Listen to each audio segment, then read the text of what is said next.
Você precisa conhecer agora a nova plataforma progressista OM Play, Outro Mundo em Debate. Vem conhecer, entra na plataforma, você vai encontrar cursos com os principais pensadores da história do mundo. Foucault, Freud, Lenin, muito mais com os professores renomados. Vem fazer parte dessa iniciativa. Conheça a OM Play. Tá, boa noite, Thales. Tudo bom, querido? Olá, Sinara.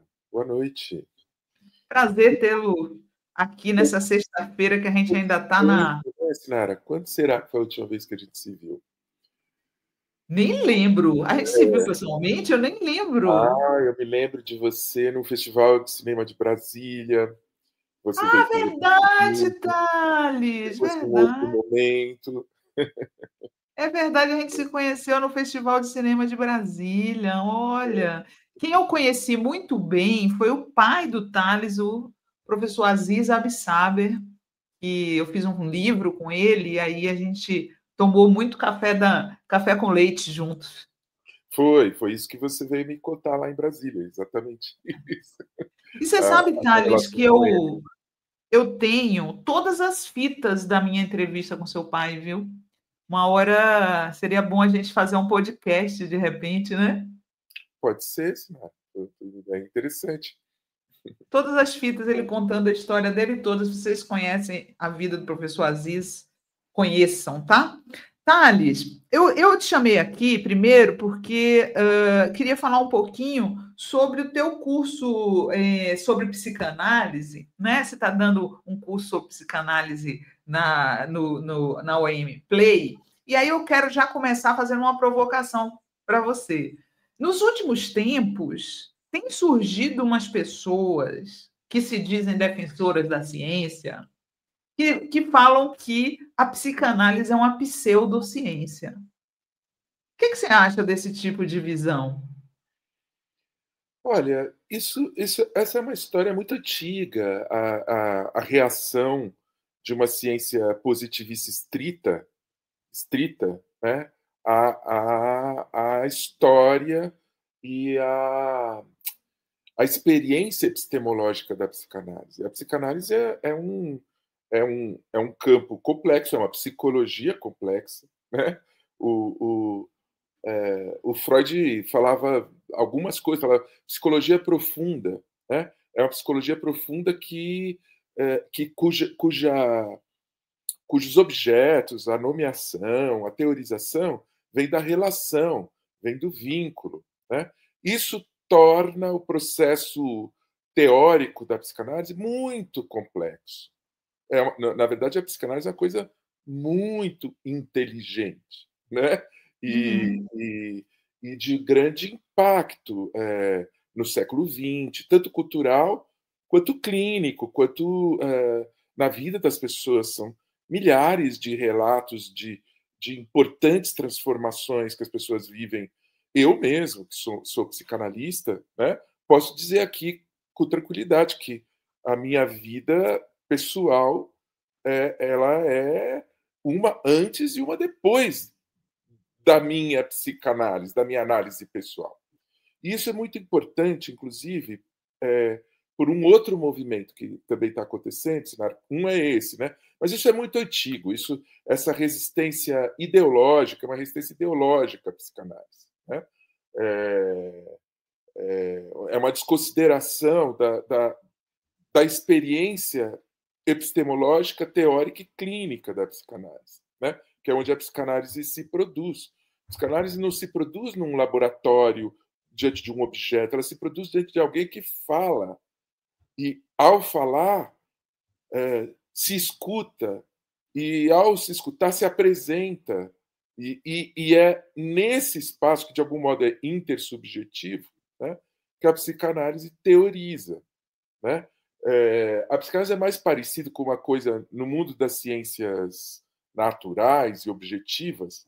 A psicanálise é mais parecido com o universo da física quântica, do ponto de vista epistemológico, porque no mundo da física quântica, os instrumentos que são criados para medir os objetos da natureza, eles alteram a própria condição do objeto. os objetos são tão pequenos, são tão inefáveis, que eles são, em geral, são estatísticos. Mas, você não tem um acesso direto à coisa. Porque é isso, porque tem uma espécie de intercorrelação entre quem observa e a coisa observada. Na psicanálise é a mesma coisa.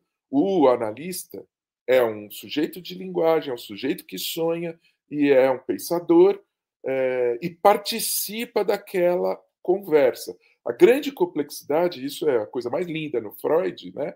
É como criar um ponto de vista em que as formas humanas apresentadas podem se tornar um conhecimento científico do humano. Né? Essa é a grande complexidade.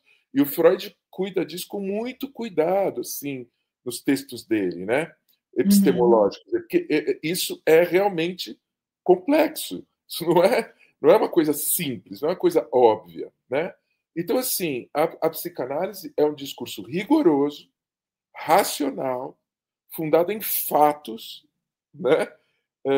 Que gera uma teoria que também é permanentemente testada nesse espaço, nesse laboratório que é o da psicanálise, que é a clínica. Essa teoria é permanentemente testada, ela evolui, ela não fica parada, né? Novos objetos psicanalíticos, novas percepções, novos modos de entender a relação se desenvolveram ao longo de todo o século da psicanálise, né? O próprio Freud muda a posição dele 1, 2, 3 vezes, mas sempre com muita coerência. Não é que ele muda, tal. Ele muda porque tem problemas objetivos, problemas clínicos, problemas do sofrimento humano que exigem dele uma outra construção. Isso, por exemplo, acontece com muita clareza, né? Em 1920, quando ele introduz uma hipótese, que eles chamam a hipótese da pulsão de morte, que tem a ver com destrutividade, que tem a ver com a Primeira Guerra Mundial, tem a ver com o fascismo, né? Ele introduz essa questão que é muito nova no pensamento dele. Ora, isso é a evolução teórica da psicanálise, que o pessoal diz que não é ciência, que é dogma. Não é. Exato. Não é. É um trabalho muito rigoroso de epistemologia, teoria e experiência. Né? Os analistas comunicam as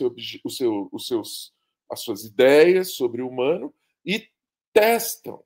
Todos os analistas testam. Né? Por exemplo, hoje em dia, né, passados 120 anos, existe uma grande discussão no campo psicanalítico, muito grande, se o complexo de Édipo, como Freud concebeu lá no final do século XIX, começo do século XX, que seria esse organizador da estrutura da neurose e das formas de sofrimento, se ele ainda tem essa validade psíquica hoje.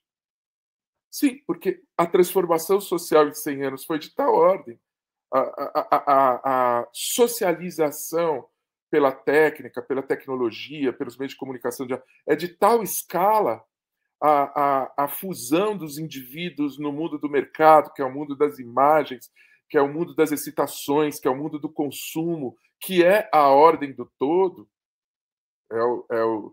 Isso não existia no tempo do Freud. Simplesmente não existia. Então, o Freud não podia olhar a subjetividade pelo ponto de vista do que não existia. O que existia era a família burguesa. Essa existia. E essa fazia efeitos no psiquismo das pessoas. Pai, mãe, até hoje fazem. Mas não são mais os mesmos. Não são mais os mesmos. Então, isso são os problemas da racionalidade da psicanálise, por assim dizer. Né? Agora, do meu ponto de vista, a coisa mais complexa, Sinara, é uma adesão meio de massa, meio propagandística, meio um pouco como grande moda, né? em que as pessoas saem nomeando uma psicanálise, pega assim, ao sabor dos ventos, com pouco pouco trabalho sobre... O que eu percebi nesse trabalho específico que a gente está falando aqui, que se chama Que Bobagem, Pseudociências e Outros Absurdos que Não Merecem Ser Levados a Sério, da Natália Pasternak, eu dei uma olhada, e que ela chama a psicanálise de pseudociência, é um total desconhecimento do Freud. Esse pessoal não estudou Freud a fundo para poder ter propriedade para falar que psicanálise é pseudociência, entendeu? Me parece mais uma tentativa de lacração, oportunismo. Oportunismo, não, sem dúvida. E sabe, Sinara, existe um campo de pesquisa científica na linha das ciências duras, que é a neuropsicanálise, né? Sim. Inclusive o Siddhartha Ribeiro aqui no Brasil é desse universo, que são cientistas objetivos, cientistas da estrutura biológica, fisiológica, do aparelho nervoso, da bioquímica, dos neurônios, né? Toda essa complexidade. São cientistas que utilizam as hipóteses e as teorias freudianas e psicanalíticas para ir mais fundo no conhecimento do próprio sistema biológico. Porque os cientistas dizem que o modelo do humano da psicanálise é muito mais sofisticado, muito mais complexo e real do que a nossa psicologia do cotidiano, da consciência, o que a gente acha que é o eu. Esse modelo é o que nos dá os caminhos as hipóteses mais radicais sobre o próprio sistema físico, biológico, biofísico, né? Então, porque esses cientistas consideram a racionalidade objetiva e real da psicanálise. Mas isso é uma discussão sem fim. O próprio Freud dizia, não tem jeito, sempre haverá resistência à psicanálise. Porque a psicanálise é aquela que olha para o lado obscuro do ser humano, aquele que a própria consciência quer negar, né? E vai aparecer como sintoma, vai aparecer como sonho, vai aparecer como violência, né? A psicanálise é uma grande crítica da violência também, né? Da violência interna das pessoas, né? Enfim. Exatamente. Você sabe que eu queria outra coisa que eu tenho curiosidade de perguntar, porque eu sempre brinco com isso, que eu vejo a sociedade brasileira, né? A gente está vendo aí essas cenas de horror que aconteceram no Rio e tanta gente aplaudindo, tanta gente elogiando, tanta gente com saudade da ditadura, defendendo tortura de seres humanos. Eu fico com a impressão que o brasileiro, em geral, ele está meio doente da cabeça nesse aspecto, sabe? Você é a favor de um bolsa de van? Porque a psicanálise é cara, viu, Thales? A psicanálise é cara. Mas eu tenho uma boa notícia para você e para todo mundo que está aqui nos ouvindo. Vai ter bolsa de van. Tem bolsa de van, já tem bolsa de van, eu vou ter uma boa notícia. Mas, assim, primeiro eu queria, nessa discussão, estava aqui ouvindo você dizer que eu sou do campo da perspectiva que concorda com tudo que você estava falando, né? E acho fundamental o posicionamento esclarecedor, dar nome aos bois, né? Que é o trabalho coletivo da imprensa, dos professores, né? Nós temos que nomear o neofascismo brasileiro. Eu chamo de neofascismo, né? O movimento fascista brasileiro, né? Alguns chamam de extrema-direita, que seja extrema-direita, né? Mas é esse caráter que tem esse princípio que é antidemocrático, antissocial, né? E que não hesita em substituir a política e a linguagem pela violência, né? E que constela o seu imaginário em algum tipo de estrutura de tipo hierárquica, militar. Veja bem, Sinara, olha só, em 1920 o Freud escreveu um texto que foi muito retomado nos últimos tempos, chamado Psicologia de Massas e Análise do Eu. Psicologia de um textinho, em que ele dizia assim, olha, eu tenho algumas coisas para dizer sobre o que está acontecendo aqui na Europa, o que está aparecendo, esses grandes movimentos de massa, que são movimentos políticos, que estão ligados a umas lideranças de forma cega e alienada. E eu vou dizer isso do ponto de vista das minhas experiências do consultório, a minha teoria que vem do consultório. Esses grandes movimentos, eles têm uma lógica, dizia o Freud.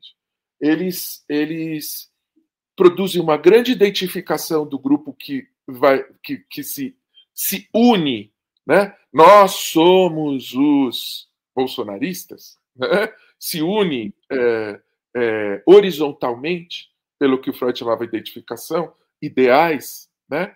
E esse grupo que se une horizontalmente por ideais projeta e se liga hierarquicamente a uma liderança.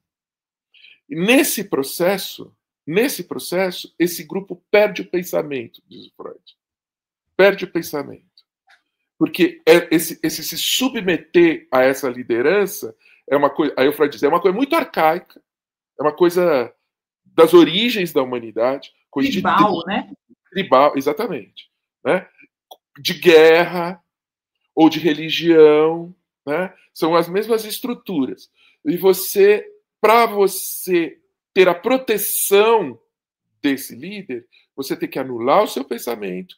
E essa anulação desse pensamento significa que esse líder vai falar quem você é e vai falar o que você deseja. Nós vimos isso no Brasil, escancaradamente o que o Freud escreveu com todas as linhas. O Bolsonaro dizia para os bolsonaristas não usarem máscaras no auge de uma pandemia mundial. Vinha na televisão falar isso, atacar a máscara, a coisa mais barata, mais simples e mais eficaz. Ele matou, o Bolsonaro, milhares de bolsonaristas pela sua irracionalidade e por esse tipo de vínculo irracional que as pessoas diziam, eu faço tudo que o Bolsonaro disser. Né?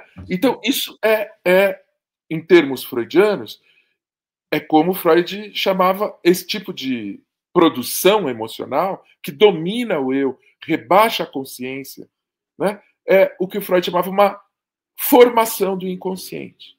Porque essa estrutura, as pessoas não são conscientes que elas fazem isso. Elas simplesmente fazem. Elas simplesmente fazem. O trumpismo é isso.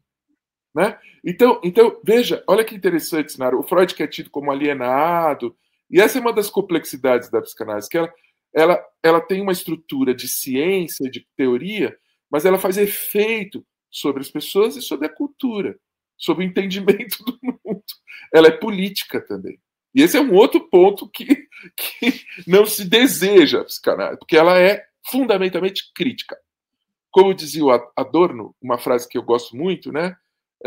O Adorno dizia assim que é o último monumento da autocrítica burguesa. Muito bom. O último monumento da autocrítica burguesa. Então, ela é autocrítica e é crítica. É isso. O Freud pode olhar para a emergência do fascismo nos anos 20 e ver a sua estrutura emocional. E, ao mesmo tempo, dizer, perde pensamento, ganha excitação, esse grupo é corajoso, ele está pronto para a guerra. É isso que os fascistas convocam. E a novidade contemporânea é a utilização de tecnologia de hoje para produzir isso. O que a gente viu agora é um choque fascista. Eles estão querendo falar de terrorismo, narcoterrorismo, mas quem está fazendo terrorismo são eles. Isso é terrorismo psíquico, que é o que eles fazem. Eles racham a vida democrática e liberal, que é o nosso mundo comum, e diz quem está com nós, quem marcha conosco. Quando você adere identificatoriamente, você começa a repetir o circuito ideológico, 3 ou 4 banalidades, sempre muito violentas, né? Dos eleitos, dos homens, né? Como é que é? Dos homens de bem, né? Dos homens de bem contra a democracia. E essa lógica sempre precisa produzir a alta idealização hierárquica do líder ela só se dá se você tiver a contrapartida disso, que é o lixo em qual você pode depositar sua violência. E é exatamente o que o líder fascista faz, do Hitler ao Bolsonaro, é dizer quem é que pode ser exterminado. O líder fascista é isso. O meu grupo de escolhidos e de homens de bem, esse está protegido. E eu vou dizer quem vai ser exterminado. Não existe movimento fascista sem uma necropolítica forte, uma política do extermínio forte. E a gente está vendo agora. Veja, o Bolsonaro, no auge do governo dele, ele botou o país inteiro para ser exterminado. É um grau de megalomania, de estupidez. Né? E aí é uma outra pesquisa minha também. Isso só se explica, Sinara, por causa também, além dessa dinâmica da adesão cega e autoritária que cria o grupo dos eleitos e o extermínio, que é também o que acontece em Israel, né? A lógica é a mesma, a lógica do fascismo é a mesma em todo lugar. Sim. Você cria um território, cria uns eleitos, esse negócio vira uma coisa de bater continência e de marchar por uma bandeira, por um ideal, por uma nação, e esse negócio orienta a guerra, fundamentalmente orienta a guerra, né? Veja, o que o Freud está chamando a atenção é que isso é uma forma emocional. É uma forma que dá destino para as ansiedades humanas, para as inseguranças humanas. Né? Eu só queria dizer que, no caso do Brasil, quando o Bolsonaro bota o país inteiro para morrer, pela alta estupidez dele, porque vamos lembrar, eu vi o Bolsonaro na televisão, eu vivi para ver um presidente do Brasil, no auge de uma pandemia mundial, vir na televisão e dizer assim: eu não vou comprar vacinas. Na nossa cara. A coisa foi tão grave que o Supremo Tribunal teve que assumir a política de saúde pública no país. Porque esse tarado colocou o país para morrer. E morreu. O Brasil foi, junto com os Estados Unidos, que fez a mesma coisa, porque é o mesmo tipo de personalidade autoritária, os dois países que mais morreu gente no mundo. Né? Por causa assim, que não é uma leviandade qualquer, é uma leviandade sádica, como você falava agora há pouco, uma leviandade sádica. E aí nós vemos o horizonte de problemas que nós temos no ano que vem, né? Com esses sádicos que estão se reorganizando com essa política do massacre. Com essa política. Você falou de neofascismo, eu chamo eles de bozistas, até pela similaridade com aqueles outros, né? A palavra é muito parecida, bozismo. Sim. Para bom entendedor. Sim. É o bozismo, né? É parecido com aquela outra época. Deixa eu só dar uma lida aqui nos comentários para você que estão mandando. Edson Joane, boa noite, Thales. Seu pai foi reitor da UFSCar enquanto eu era aluno. Uma honra para mim ter vivido essa época. A Lili Gomes falou que tem um filme sobre o Freud muito bom no Netflix. Psicólogo André pergunta se você considera esse pessoal da PBE uma vertente da TCC estadunidense. Eu acho que é muito técnico, né? Uma discussão muito técnica para a gente levar aqui, tá, André? Mas fica aí a tua pergunta. A Derilson também fala que teve o prazer de conhecer Aziz Nogai da USP durante a formação em Geografia, excelente, gentil professor. Haroldo Lacher fala que não concorda com esses cientistas radicais que esculhambam a psicanálise. E o Edson Joane pergunta se você diria que Freud está para a psicanálise assim como Marx está para a ciência política. Essas comparações são possíveis, mas, embora a psicanálise ela tem um caráter de conhecimento tecnológico, por assim dizer, quer dizer, a teoria psicanalítica ela pode ser frequentada, usada no espaço que é próprio da psicanálise, que é a clínica psicanalítica. e eu tenho que falar da Clínica Aberta de Psicanálise, que é a Bolsa Psicanálise. Aliás, a Vera Bilidin está dizendo que quer a Bolsa de Van contigo, tá, Thales? Então, eu vou já contar da história da Clínica Aberta.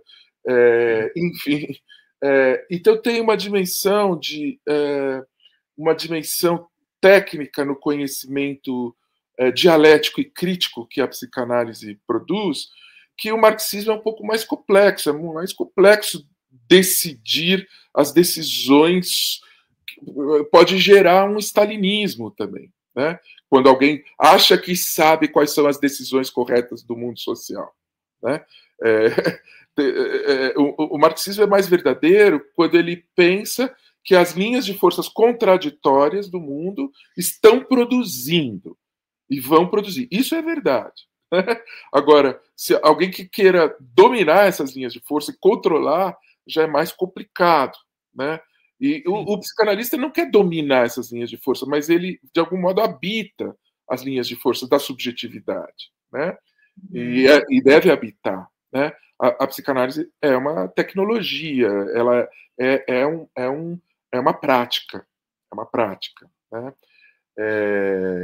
Tem várias metáforas possíveis. O Freud pode também ser pensado para a psicanálise, por exemplo, às vezes eu gosto dessa metáfora, como o Newton estava para a física. É exatamente a mesma situação hoje.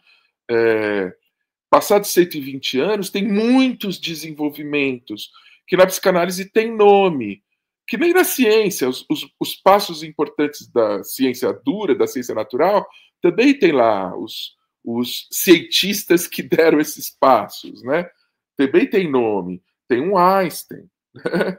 Tem um Oppenheimer, sei lá, tem, né, um Bohr, que são momentos decisivos, né, de mudança, às vezes, de paradigma. A psicanálise também tem. Tem a Melanie Klein, tem o Bion, tem o Winnicott, tem o Lacan. Cada um desses analistas faz um traço ou repensa a própria estrutura do pensamento freudiano. Tem várias variações. Se você está trabalhando com um neurótico como nós, é uma coisa. Se você está trabalhando com um psicótico, é outra coisa, né? Perversos políticos de tipo fascistas não gostam de psicanálise, porque não gostam de se autocriticar, são autoritários demais, têm certezas demais, né? Uma das coisas de onde partiu a psicanálise foi uma crise do sujeito moderno. As pessoas que procuravam Freud estavam sofrendo algo que era enigmático para elas mesmas e que era nada mais, nada menos do que elas mesmas.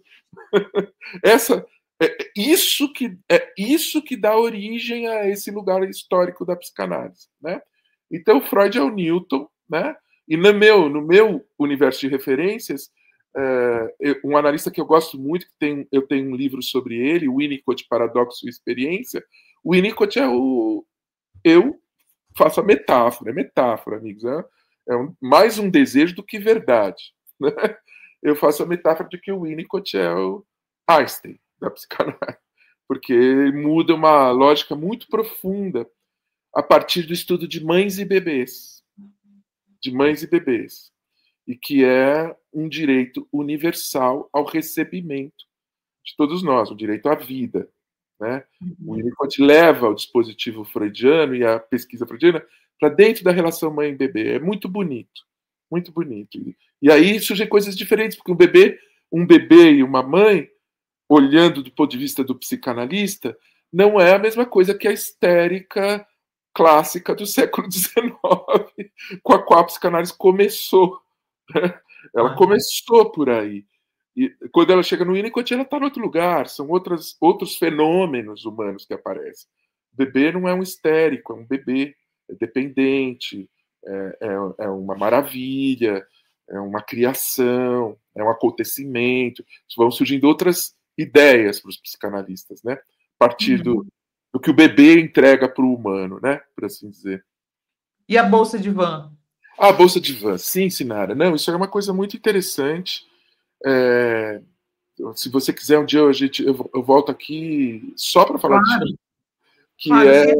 E em geral, se o pessoal saber se ela É aí em São Paulo, né? Sim, não, é o seguinte, nos últimos 10 anos tem tido um movimento no Brasil, e eu participo desse movimento, e eu participo com uma das primeiras intervenções, que no nosso caso é a Clínica Aberta de Psicanálise e o Grupo Analista da Casa do Povo, no bairro do Bom Retiro, em São Paulo, na Rua 3 Rios.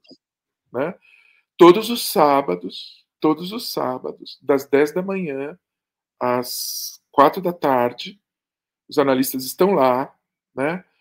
Todos os sábados, e nós estudando muita teoria psicanalítica, estudando teoria de psicanálise de grupo, René Caes, estudando o espaço potencial do Dr. Donald Winnicott, estudando Freud, a gente elaborou o que a gente chama grupo analista.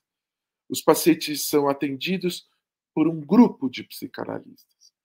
E essa experiência tem aumentado muito o potencial de efeito e transformação da psicanálise. A gente está trabalhando já há 10 anos nisso, né? Bom, essa é uma das clínicas do movimento da psicanálise social pública que tem acontecido no Brasil. Legal. Desde o momento em que os fascistas aceleraram a sua dominação redutora e violenta das almas, os psicanalistas reagiram com a oferta dessas clínicas sociais, que são gratuitas, inteiramente gratuitas. Né?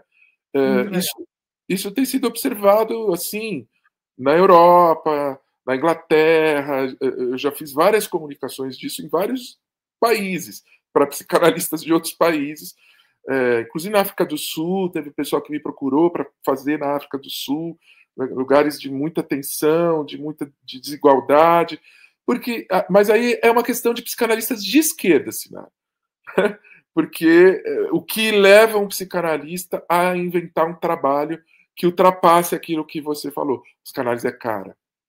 É mesmo. No universo do caráter assim meio artesanal do consultório e das muitas sessões, mas ao mesmo tempo poucos pacientes que um analista individualmente consegue tratar, a psicanálise fica muito cara. Porque ela precisa pagar a vida de classe média do analista. Fica caríssimo. Exato. Então, é sempre um problema dos analistas como recriar esse setting para sair dessa armadilha. E isso é uma questão crítica, que é uma questão utópica. Esse é o problema para todos nós, como criar vida para fora do dinheiro e da mercadoria. É um problema marxista.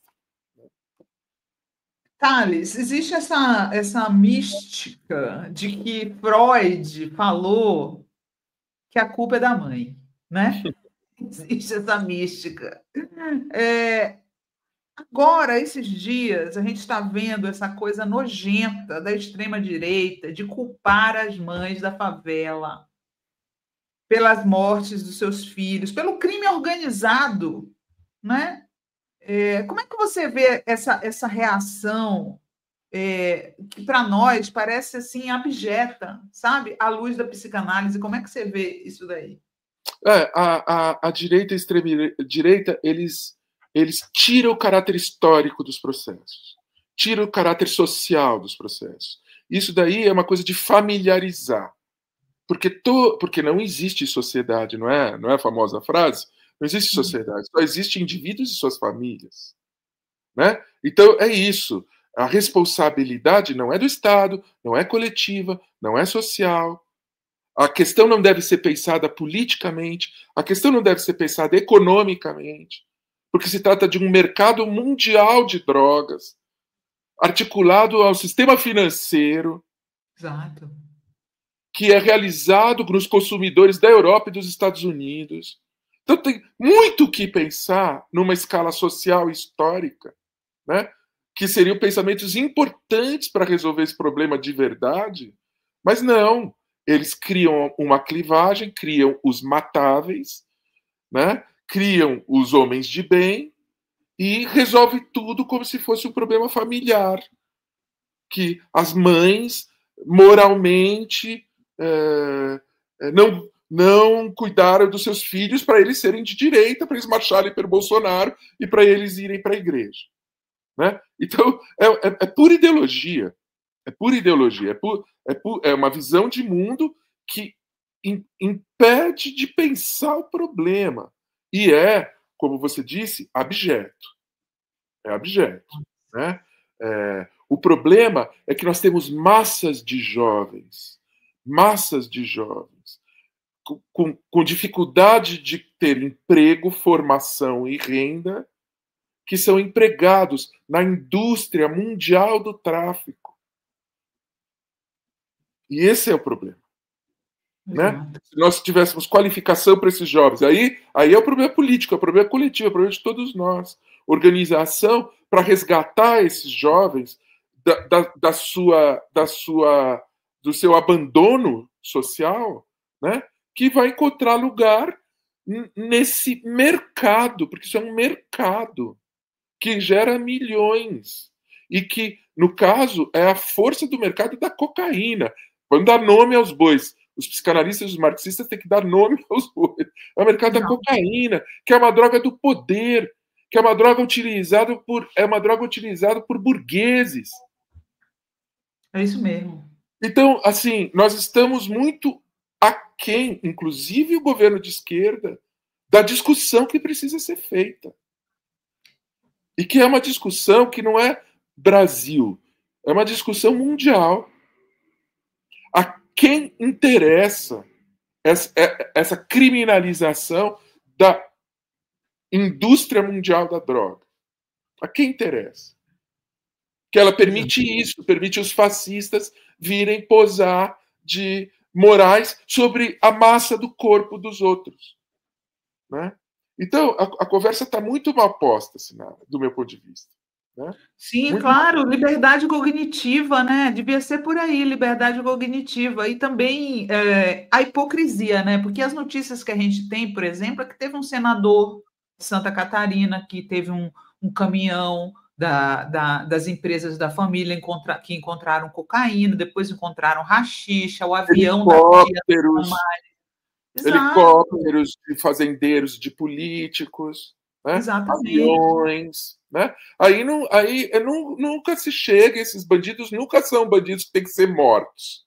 Nunca foram executados, né? O Lula fez aquela operação na Faria Lima. Cadê os bolsonaristas torcendo pela execução daqueles bandidos ricos, né? E os bolsonaristas também não gostam de explicar por que bandidos golpistas, né, que são criminosos, contra os nossos direitos, contra os nossos direitos comuns, contra nosso Estado de Direito, contra a nossa árdua e difícil democracia, por que nós não dizemos que esses bandidos têm que ser executados? São bandidos. Né? Exatamente. Eles não têm que ser executados, eles têm que ser julgados como todos. Como o primo do Nicolas. Exatamente. E presos na medida da lei. Né? Agora, a coisa é muito mais complexa, né? A coisa é geopolítica mundial e não está colocado o pensamento do problema. Né? Ele está barrado. E o império dos Estados Unidos está usando esse barramento do pensamento para atacar a Venezuela, para atacar a Colômbia e amanhã ou depois atacar aqui outros países. Uhum. Essa é a cunha da nova guerra quente americana. Né?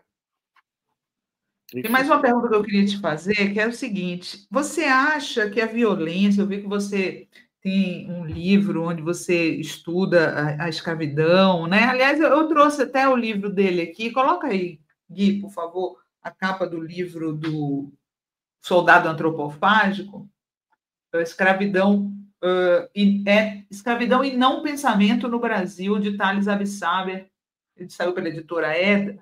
E eu queria que você falasse um pouco sobre se você acha que a violência dos policiais contra seus próprios irmãos, não é muito policial, é negro, e ascende socialmente, se tornando policial e passa a oprimir seus próprios irmãos. Isso vem da época da ditadura ou é anterior à época mesmo da escravidão, Thales?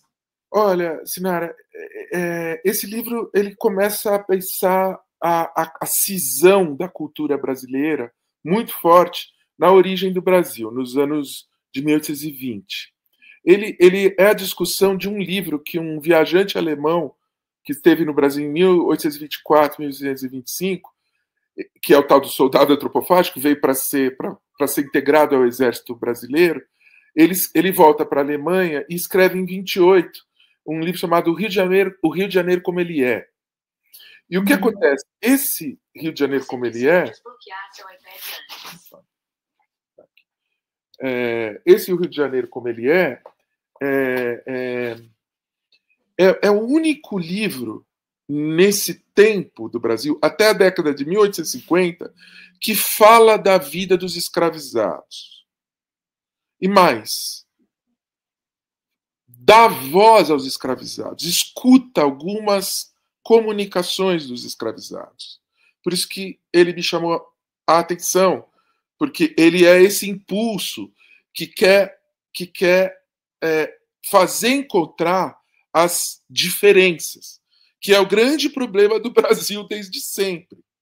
Enquanto o Estado autoritário manteve a escravidão nos anos 20, 30, 40, 50, até a década de 80, existia pessoas que queriam ouvir os escravizados, que davam humanidade para os escravizados e que consideravam os escravizados sujeitos. Veja, é a nossa questão. Para quem essas pessoas não são sujeitos nem gente, são bandidos que podem morrer, né?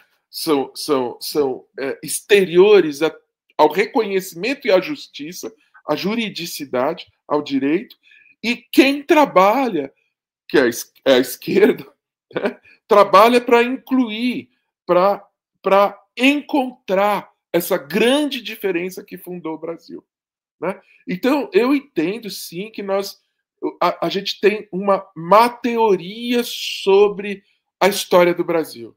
A gente não entendeu direito ainda o que foi um país que se fundou e se organizou como país moderno, dizendo na sua Constituição: nós somos um país escravista. Nós somos um país que vai participar do mundo moderno e do capitalismo moderno. Nós vamos vender café na Europa no século XIX, massas de café, e vamos ficar ricos, e vamos ser fazendeiros, e vamos ser policiais, e vamos com o povo trabalhador escravo.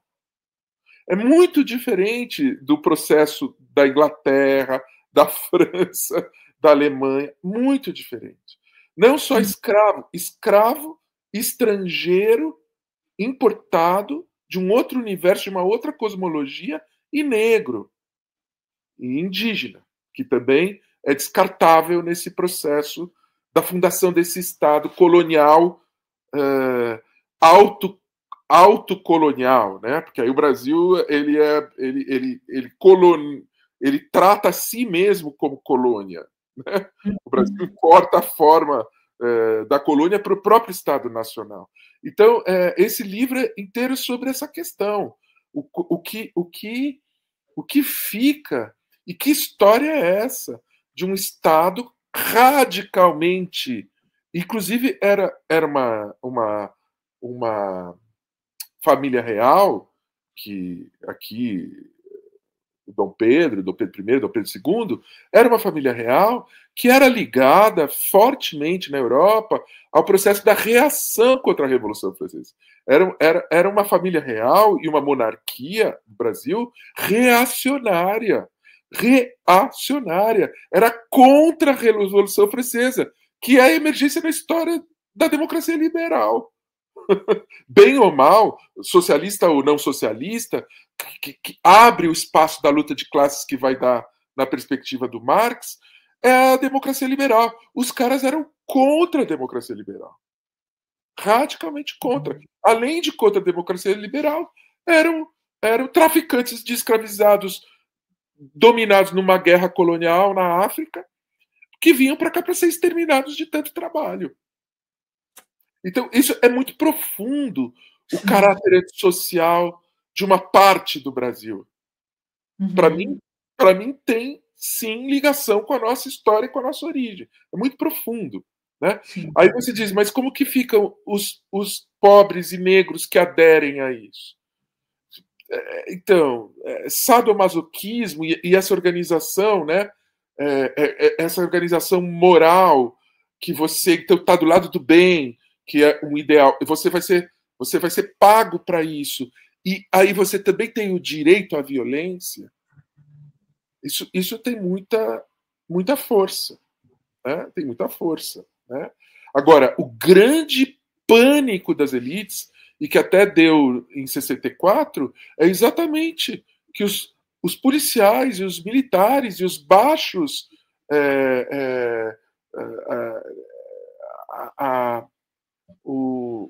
os baixos patentes. As baixas patentes rompam o pacto de hierarquia com o poder e com o si. Esse é o grande pânico. Esse é o grande pânico. Quando acontece isso, aí você tem um exército popular, aí você tem uma revolução. Isso não pode acontecer.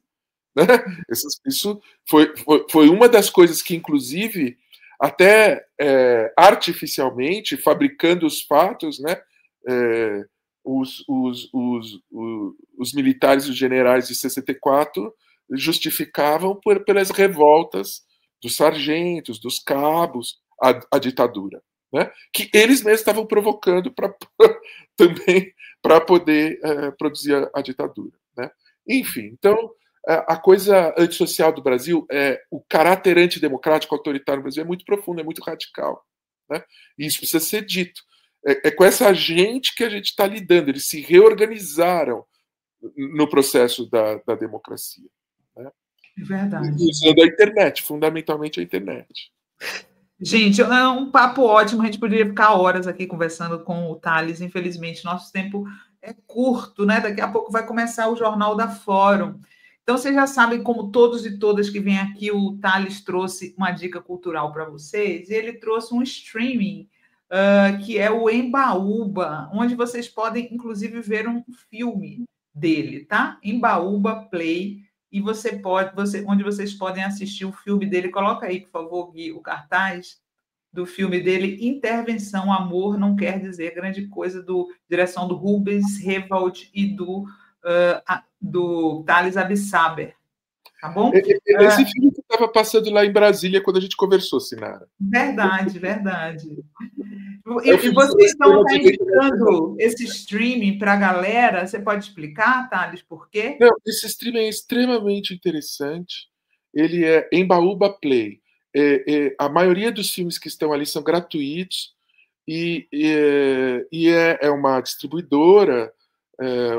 Um ou outro filme, as pessoas, se quiserem ver, tem que alugar, mas é bem menos, a maioria é gratuito. E é o cinema dito cultural brasileiro, né? É o cinema que passa nos festivais, é o cinema que passa no Festival de Brasília, é o cinema que passa no Festival de Tiradentes e que não chega às salas de cinema e nem chega aos streamings comerciais e que tem sempre os mesmos filmes, né, que nós conhecemos. Então, nesse streaming tem filmes de indígenas, tem filmes de quebrada, tem filmes de artistas plásticos, tem filmes de psicanalistas. São interessantíssimos, assim, é um retrato do Brasil riquíssimo, inteligentíssimo e que, interessantemente, não é o centro da nossa cultura, da indústria cultural. Que é bem mais simples e repetitiva do que o que tem aí. Então, eu acho que é uma coisa muito legal, porque tem coisas ótimas, tem perspectivas sobre o Brasil muito múltiplas e ricas, e é de graça, né? Muito bom, Thales Abissaber. Nossa, que delícia de papo, hein, Thales? A gente podia ficar mais tempo conversando aqui. Gente, o Thales é um dos professores que está na OM Play, está dando um curso sobre Freud e psicanálise, que foi uma parte aqui do nosso papo, Origens da Psicanálise Freud, com a Thales Abissaber. Está na OM Play, o Gui está colocando aí no chat. Depois, no recorte, Gui, você coloca também o link para a OM Play, para o curso do Thales. Thales, um prazerzão conversar com você, viu, querido? Volte sempre. Sim, Sinara. No ano que vem, tem um livro novo meu que vai sair no ano que vem, aí eu te aviso. Opa! Fechado! Muito bom nosso papo, viu? Um abração, um bom final de semana. Obrigado, Sinara. Obrigado. Boa noite.